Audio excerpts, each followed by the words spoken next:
Good morning সবাইকে। কেমন আছো তোমরা? আমি তো বেশ ভালোই আছি। আজ অনেকটা সকালেই উঠেছি। উঠে ঘরের টুকিটাকি কিছু কাজ ছিল সেটা করেছি, তাছাড়া নিজেরও কিছু কাজ ছিল সেটা সেরে ফ্রেশ হয়ে প্রে করে দেখি প্রায় ওই 8টার মতন বাজে। পর পালমশাইকে ডাক দিলাম ঘুম থেকে। সে বলল আজ শুধু সে ক্রিম বয়েল ডিম খাবে, তাছাড়া সে আর অন্য কোনো কিছুই খাবে না।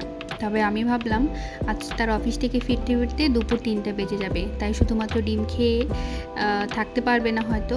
তাই তার কথা ভেবেই ভাবলাম একটা ম্যাগি করে নিই।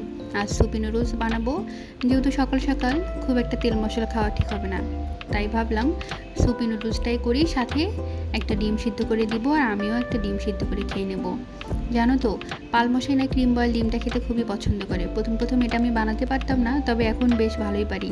দেখো, আমি ডিমটা প্রায় 6 মিনিটের মতো সিদ্ধ করেছি। কি সুন্দর হয়েছে ভিতরটা।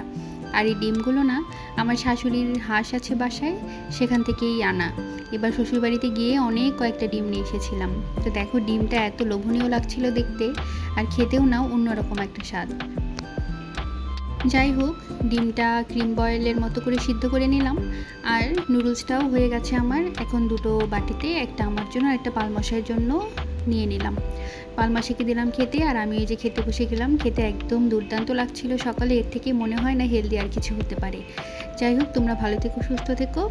আবার নতুন একটি ব্লগে তোমাদের সাথে দেখা হবে আমার। ততক্ষণ তোমরা ভালো থেকো, সুস্থ থেকো।